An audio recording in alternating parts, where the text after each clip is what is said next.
So okay, we finished with that basic, maybe very basic retouch using patch tool, and now the thing might get a bit more complicated. Not in this course, because in this course I want to do everything very clear so you can know how to work in the future. However, you will notice that nothing wrong will happen if your work at this point will become a bit messy with your retouch. Right now, there will be a few things to remove. When we zoom this image in, you can notice we have a lot of these very small spots. So for sure we have to remove them. I'm going to remove them mostly right now. Some correction I'm going to keep for frequency separation, which you maybe heard of. And the other thing is we have to remove, and it's good to remove this right now, are these hair. The first I'm going to remove from the face, and second we have to remove them from the background, but about this later.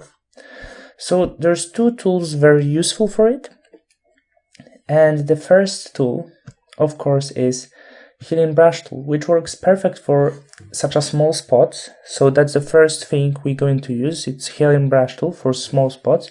You can use other tools, Spot Healing Brush Tool as well, it's nothing wrong to use this, and Healing Brush Tool as well we're going to use to remove mostly for the facial stray hair.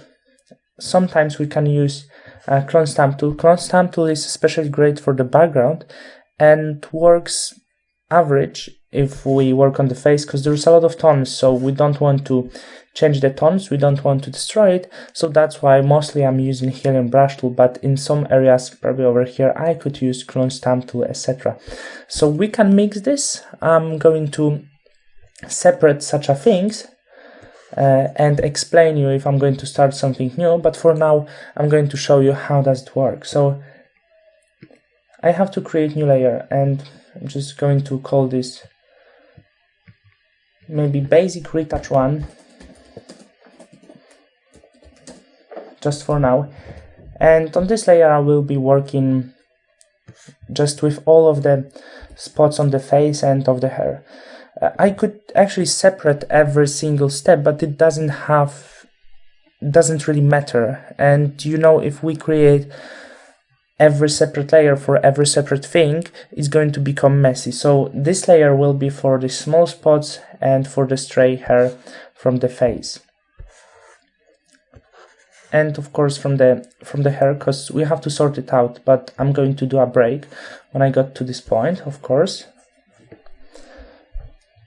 So when we work on such a new layer, I made this new layer here, remember to select sample all layers. If you have only current layer, it doesn't work for you, so it has to be selected all layers.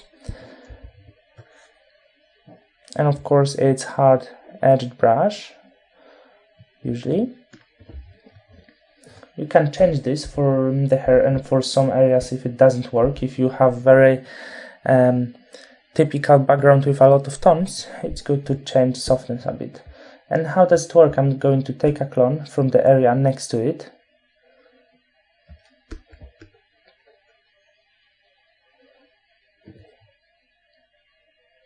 As you can see, I had current layer right now, I didn't notice, okay.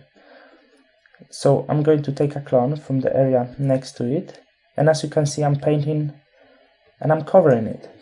I'm going to show you how this works. Spot Healing Brush Tool. It works very similar, and the great thing for such a simple spots, we actually don't have to take a clone all the time. So for very easy texture like this one, I would recommend you to use this, because there's nothing like it's less professional only because of the fact we don't have to take a stamp, but it's actually so much better because it's a very smart tool. It's going to take a clone from the area next to it, from the area which is most suitable, and sometimes it can deal even better with small spots than Healing Brush Tool. So that's how I'm doing this. As you can see, I will be using this two tools mostly for the face. I'm not using for the face Clone Stamp Tool. For such a small spots I always use Healing Brush Tool mostly, because it just works better. It's not so destructive, our Clone Stamp Tool, clone stamp tool can give you some not really nice areas. So that's how I do this, and it works really amazing. And the other thing I want to show you, of course, I will be working with healing brush tool when I have such a small hair like this. A lot of people using clone stamp tool, I just don't think it's necessary. So how I do this, just have a look, very simply, and I'm removing this, and the effect is very natural. I don't think the spot healing brush tool can work so well with this. So as you can see, the best choice actually for this is healing brush tool, which can very easily remove the hair you don't want. Of course, do this careful and don't be afraid to zoom this quite much to see everything very clear. As you can see, it's super easy thing to do. So that's how does it work. I'm just going to remove few hair to show you. But of course, I'm not going to remove everything because there is a lot of job that needs to be done, so it's going to take a while.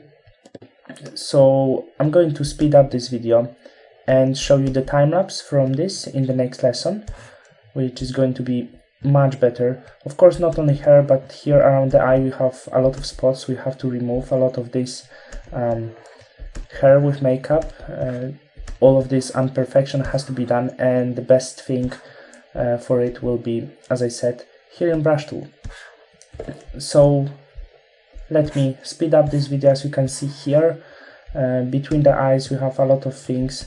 So if I would do this and talk to you at the same point, it probably would take me around 1 hour, and you know it's not necessary, and we actually don't want this because we want to done job very quick and you want to have a great course. So right now I'm going to speed up this video.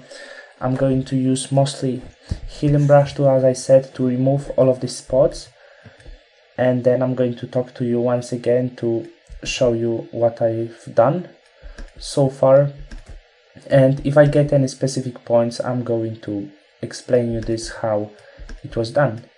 So right now I'm going to speed up this video and I'm going to talk to you very soon in a few minutes.